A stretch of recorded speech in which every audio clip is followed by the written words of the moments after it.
They've put you on the patio again, Vivian. The main dining room is for, well, the truly accomplished. My mother said it with that particular smile she always saved for things that quietly embarrassed her. My name is Vivian Carter. In my family, I'm the one they don't brag about in speeches. The name missing from the group texts. The face that always gets cropped out of the family photo, accidentally, of course. Through the glass doors of the Napa Valley Resort. My father's 68th birthday party glowed like a staged magazine shoot. Crystal chandeliers. Polished cutlery. Perfect seating arrangements for perfect children. My brother Luke was boasting about his latest real estate empire.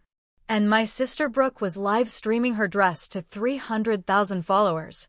Everyone raised their glasses for the 10th toast of the evening. And me? I sat alone under a patio umbrella. In a simple black dress. With a glass of still water. A chair too far from the heater. And just close enough to the landscaping to be ignored. We just thought you'd be more comfortable out here. My mother adjusted her pearls. With your unconventional career path. All that tech stuff. It doesn't really match tonight's theme of success. They called the company I built your little thing with computers. And this table on the patio? It was their designated seating for the family embarrassment. I smiled. Not because of what she said, but because of the message glowing on my phone. Board assembled. Final acquisition, $11.2 billion. Helicopter ETA, 30 minutes. Just then, Luke raised his glass. Now this is how you build a legacy. Laughter followed. Nobody looked at me. They never did. What they didn't know was that I had already purchased 72% of our family business through 3 shell corporations. And what they couldn't possibly guess was that the helicopter descending onto the resort lawn was carrying my attorney's financial team and the contract that would reshape the cybersecurity industry. I remained seated. Same chair. Same patio. But this time, it would be the last. They wanted success they could see. I built success they couldn't ignore. And if you've ever been pushed to the edges by the people who should have stood by your side, then stay with me. Because in just a few minutes, everything is going to change. The sound was subtle at first, a low hum rolling over the hills of Napa Valley like a summer breeze. Most people wouldn't have noticed. But I did. I'd been waiting for it. Through the crystal-clear patio doors, laughter echoed from inside the banquet room. My father was beaming, clinking glasses with Luke while guests congratulated him on raising a visionary. Luke had just finished detailing his plans for a multi-million-dollar commercial build in Palo Alto. The applause, of course, was enthusiastic. Nobody questioned the numbers. Nobody questioned Luke. I checked my watch. 2:46 p.m. Right on time. The hum intensified, turning into a rhythmic chop-chop-chop that stirred the linen napkins on the patio tables. A few guests glanced outside, confused. My mother narrowed her eyes toward the lawn. Brooke lowered her phone mid-selfie, her perfectly glossed lips parting in surprise. I stood, smoothing my dress. The helicopter crested the hill like a sleek black hawk, its polished frame gleaming under the California sun. On the side, bold silver letters read, Carter Cybertech. Gasps rippled through the banquet hall. People stood. Phones were raised. The patio umbrella above me trembled slightly in the wind as the helicopter descended onto the manicured lawn. From the aircraft emerged James, my head of security. His posture as sharp as the crease in his suit. Ms. Carter, he said with a slight nod. The board is assembled. Council is waiting in the conference suite. Your signature will finalize the acquisition. Thank you, James, I said, picking up my briefcase, the same one Brooke once called tragically minimalist. Through the glass, I saw my father rise. He looked toward me, confusion blooming into disbelief. Luke's champagne flute hung midair. Brooke's jaw had fully dropped. I walked past them, heels clicking against the stone patio. Inside, the room hushed like a cathedral. Vivian? my father called out, stepping forward. What is this? What's going on? I paused. Business, I said calmly. The kind that doesn't fit your dinner party theme. He blinked. You own Carter Cybertech? Founded it, grew it. And now I'm closing an $11 billion merger. I turned slightly, locking eyes with Luke. With a company that, incidentally, just acquired Carter and Sloan. Brooke gasped audibly. You bought the family business? No, I said, smiling. I saved it. From insolvency. From mismanagement. From your legacy. Murmurs erupted. My mother stepped closer, her voice trembling. Why wouldn't you tell us? We could have celebrated you. We would have been proud. I met her eyes. You put me on the patio, Mother. Year after year. You made your choice. Her lip trembled. Luke looked pale. My father seemed to shrink beneath the weight of the moment. I turned to the waiting board members now arriving behind James, composed, efficient, silent as shadows. They carried binders, tablets, legal documents. The world I'd built had arrived. And they were all just beginning to realize it. Let them toast their illusion of success, I murmured. I have real work to do. With that, I walked out, briefcase in hand, toward the helicopter. My story wasn't over. It was just getting started. The conference suite wasn't far from the banquet hall, but the air shifted the moment I stepped inside. Gone were the echoes of clinking champagne glasses and performative laughter. In here, everything was sharper, quieter, real. 10 people were already seated when I walked in. Legal counsel, financial advisors, my executive team. All of them stood as I entered, the respect in their eyes almost jarring after the condescension I'd endured just minutes ago. Ms. Carter. One of the merger attorneys greeted, offering a firm nod. We're ready to begin. I slid into the head seat, a chair no one in my family ever pictured me in, but one I'd been building toward for over a decade. Behind me, the panoramic glass wall offered a sweeping view of the Napa Hills, and, just below, the perfectly staged chaos on the banquet lawn.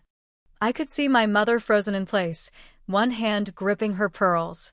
Luke was pacing, phone pressed to his ear, panic in every step.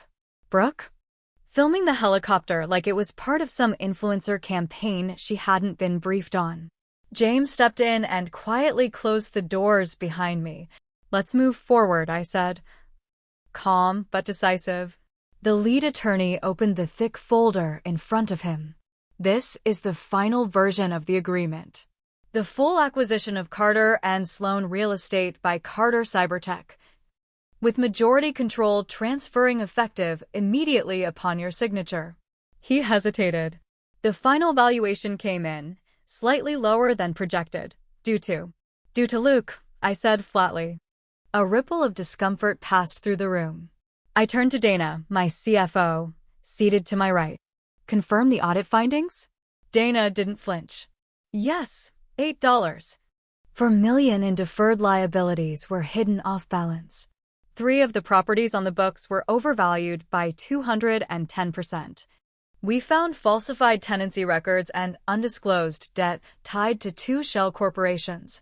Which were his, I added. Confirmed, she said. I looked down at the contract. $11 billion. A decade's worth of late nights, silent sacrifices, and being underestimated. And now, in just a few strokes of ink, I would own the very empire they once told me I'd never understand. I signed. Every signature felt like a full stop to a sentence they never let me finish. Dana collected the documents and handed them off to James, who stepped outside to deliver them to the legal filing team waiting near the helipad. It's done, the attorney said. Carter Cybertech now owns 100% of Carter and Sloan. Congratulations, Miss Carter. I leaned back in the chair, exhaling slowly, not relief, not pride, just clarity. Like standing in sunlight after years in a room with no windows. I stood and walked to the glass. Outside, the confusion had only grown. My father was now on his feet, gesturing at someone, probably asking for answers no one could give him. Luke's face was pale, his mouth moving quickly as he shouted into his phone. Brooke's smile had disappeared. My mother still hadn't moved. This was the moment.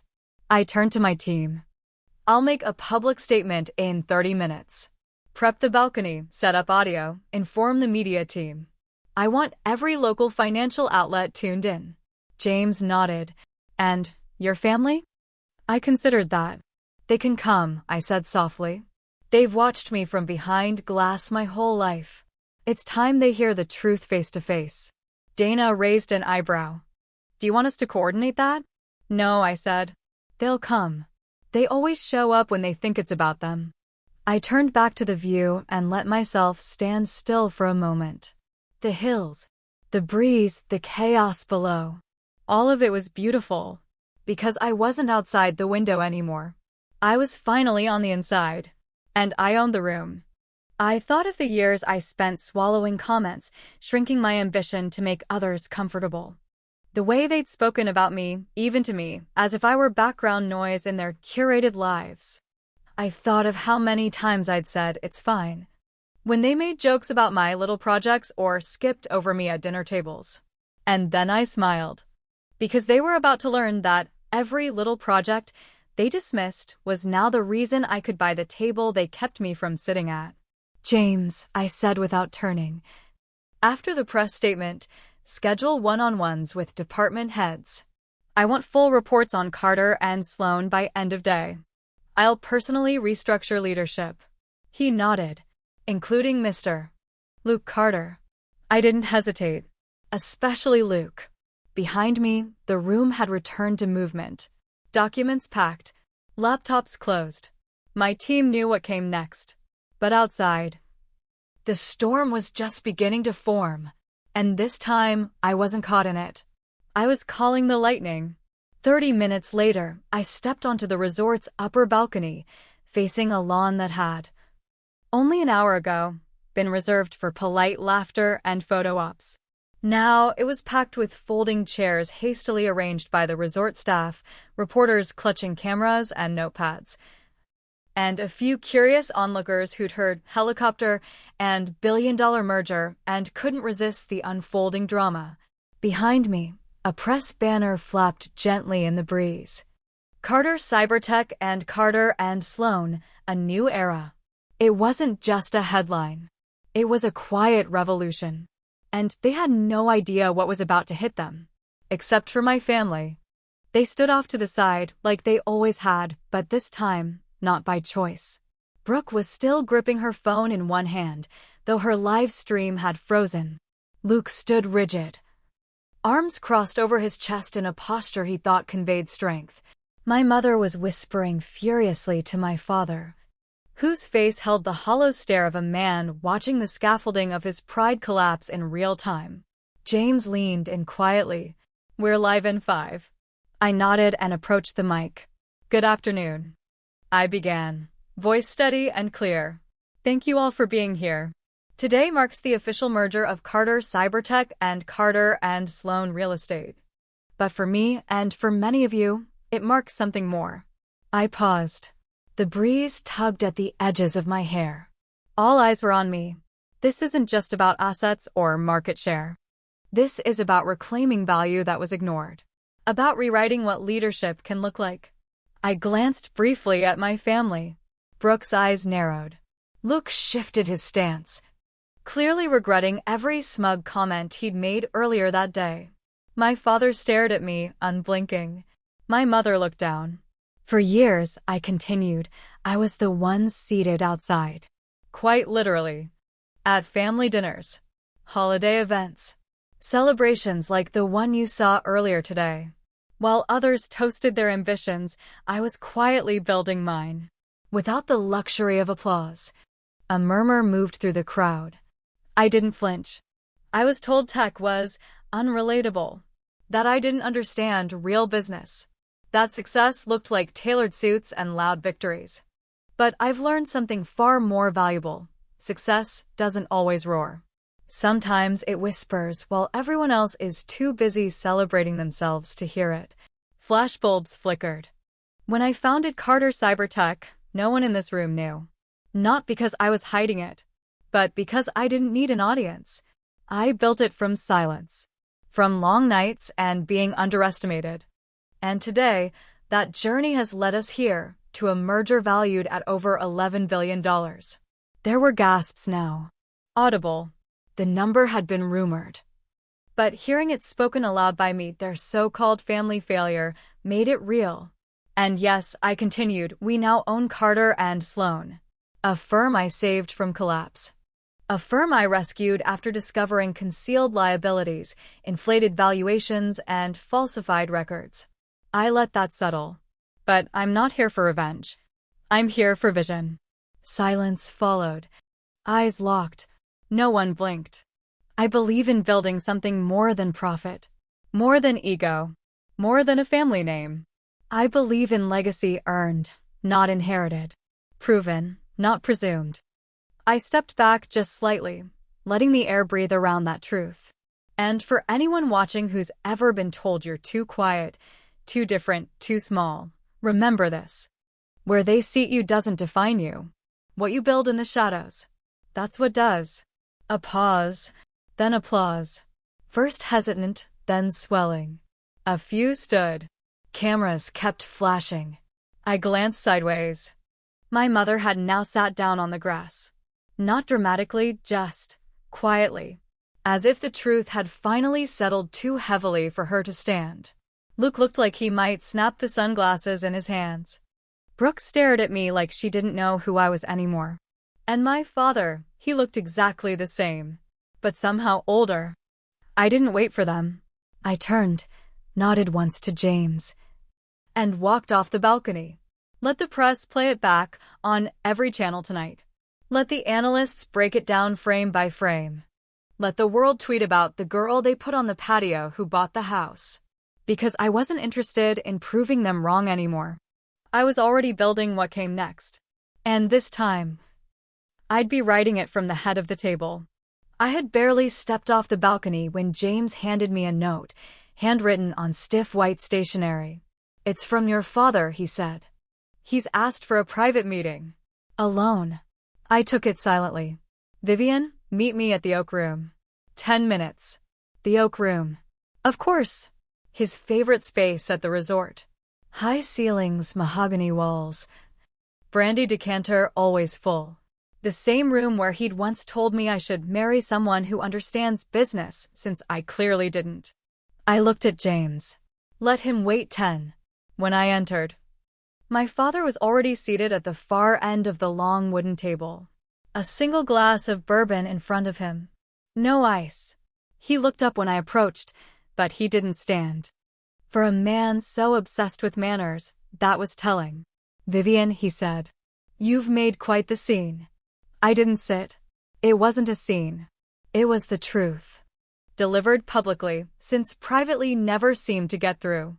He exhaled slowly. This isn't how I imagined today going." "No," I said. "You imagined me on the patio." Again. While Luke bragged about his fake numbers and Brooke captured her angles. He flinched. "Luke made mistakes. I'll handle him." I raised an eyebrow. "You had 15 years to handle him." I spent 2 months, uncovered millions in hidden debt, and bought his failure out from under him. "But sure, let's pretend you still run the family." Silence. He swirled the bourbon once, then set it down. "You blindsided us." "No," I said. "I protected what you were too proud to admit was falling apart. I gave you a future. And whether you like it or not, I now own the name you spent your life trying to protect." "I built that company," he said. I leaned in slightly. "And I saved it. Just like I saved myself." His jaw tightened. "I never meant to sideline you," he said, almost whispering. "But you never fit." I smiled without warmth. "No, I didn't.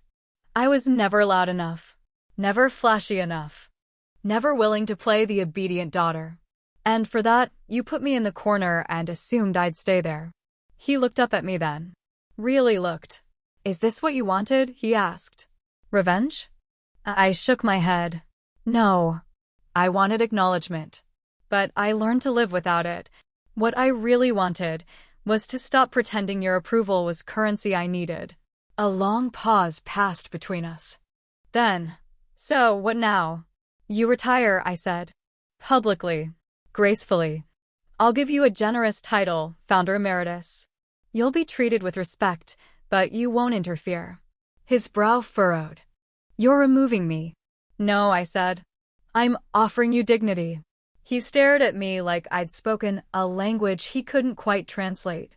I'll think about it, he muttered. No, I replied. You'll decide now. Because press statements go out in 30 minutes. And if you'd like to be included, now is the time. He took a long drink of the bourbon, emptied the glass, then stood. I always thought the boy would carry the name, he said quietly. I met his gaze. He did, right into the ground. He gave a dry chuckle, but there was no humor in it. I suppose this makes you, what? The new patriarch? No, I said. It makes me the architect. He walked to the door and paused. You're colder than I remember. I gave him a half smile. I'm not cold. I'm clear. He left. And for the first time in my life, he didn't look back. Outside the Oak Room, Dana was waiting with a tablet. Press is lined up for your official leadership announcement. Want to include anything else? Yes, I said. Add a note at the end. Founder Robert Carter announces retirement. Expressing full confidence in the company's future leadership. She tapped it in. And Dana, I added. She looked up. No more seating charts at family events. She grinned. Copy that. As we walked toward the media tent, I could hear the hum again, not of helicopters this time, but of something deeper. Legacy shifting hands. Quiet power making its way to center stage. And finally, after a lifetime of silence, they could hear me now. 3 days later, I stood in front of the Carter family estate, not as a daughter visiting home, but as its new legal owner. It had taken exactly 72 hours for the ripple effects of the merger and the press statement to reach every corner of the family network. Distant cousins were texting congratulations. Former nannies were forwarding articles. High school classmates I hadn't spoken to in 15 years were tagging me on LinkedIn posts titled "I Knew Her When." But none of that mattered as much as the moment I handed the keys to the estate manager and said, "We'll be converting the West Wing into a leadership incubator." He blinked. You're moving back in? I shook my head. No, just repurposing history. Inside, not much had changed. The same heavy wood furniture. The same oil portraits of men with strong chins and thinning hair. The same smell of polished floors and old pride. I walked through the study where I used to do homework while my brother and father held loud strategy meetings about the real estate firm I now owned. I passed the sitting room where Brooke once threw a tantrum because she wasn't allowed to post a brand deal during Easter brunch. And then I entered the dining room. The long table still gleamed. 14 chairs. Perfectly aligned. A silver candelabra at the center. My mother always said that table was where legacy was shaped. But I had never once been asked to sit at its center. I walked to the seat at the head, pulled it out. Saturday. It was quiet. No one to interrupt. No passive-aggressive comments. No dismissive glances. Just me. The girl who used to be told she was too much for a woman and not enough for a leader, now seated in the exact place they once said she didn't belong. I placed a manila folder on the table. Inside, the architectural plans to convert the dining room into a hybrid conference and mentorship space. For women in tech. For overlooked founders. For underestimated daughters. Start construction next week, I told the estate team. And take down the oil portraits. We'll replace them with innovators, not inheritors. They nodded. But I could tell they didn't fully grasp what was happening yet. That was okay. Change rarely announces itself politely. That evening, as the sun dipped below the hills, my mother arrived. Unannounced. I saw her car from the window before I heard the knock. She stood at the door in her usual pressed elegance, pearls, soft pink lipstick, a scarf tied neatly at her neck. "Vivian," she said. "May I come in?" I nodded. Led her to the library, the only room I hadn't touched yet. She sat, straight back, legs crossed, the same posture she'd used to dismiss me for years. But this time, there was a softness in her eyes. I wanted to say, "I watched your speech," she began. "I know," I said. "And she paused. I didn't realize how much we missed. How much I missed. With you." That caught me off guard. "I suppose I thought you were fine," she continued. "You always seemed so self-contained." "I had to be," I said gently. "There wasn't room to be anything else." She looked down. "I won't ask you to forget how we treated you. But I am asking if we can begin again. As women. Not as mother and daughter. Just two women who underestimated each other." That was the first time she had ever said something that felt honest. Raw. Uncurated. I nodded slowly. "I don't need an apology," I said. "But I'll take a seat at the table. This time, a real one." She smiled, and this one, unlike all the others, reached her eyes. We sat in silence for a few minutes. Then she reached into her purse and handed me something small. It was a photo, a younger me at age 11, sitting on the patio in a hand-me-down dress, watching my brother open birthday gifts. "You looked so strong," she whispered. "But I should have asked if you were okay." I folded the photo carefully. Not out of anger. Out of care. Because I wasn't erasing the past anymore. I was rewriting what came after. That night, I walked alone through the estate, through the halls that once made me feel invisible. Only now, they echoed differently. Not with absence, but with authority. Because I wasn't the girl in the corner anymore. I was the woman at the helm. 6 months later, the Carter estate didn't look the same, and neither did I. What used to be a symbol of exclusion had become a hub of transformation. The West Wing was now filled with conference tables, whiteboards, and the quiet hum of ambition. We called it the Forge, a space for women in tech, first-generation founders, and those who, like me, had been told they needed permission to lead. I didn't just renovate the building. I redesigned what it meant to belong. Each week, I sat with women pitching startups that would never have made it past the velvet ropes of traditional funding. We didn't care if you had the right family name. We cared if you had vision, grit, and follow-through. And maybe, deep down, I was funding pieces of myself, versions of the girl I once was. Sitting on patios with brilliant ideas and no audience. The media had calmed down by then. The headlines faded from "Billionaire Daughter Buys Family Empire" to quieter ones like "Vivian Carter Funds 42 Startups in First Quarter Post-Merger." That was fine. I wasn't here to trend. I was here to build. One crisp morning, I received a letter from my father. Not an email. Not a voicemail. A real letter.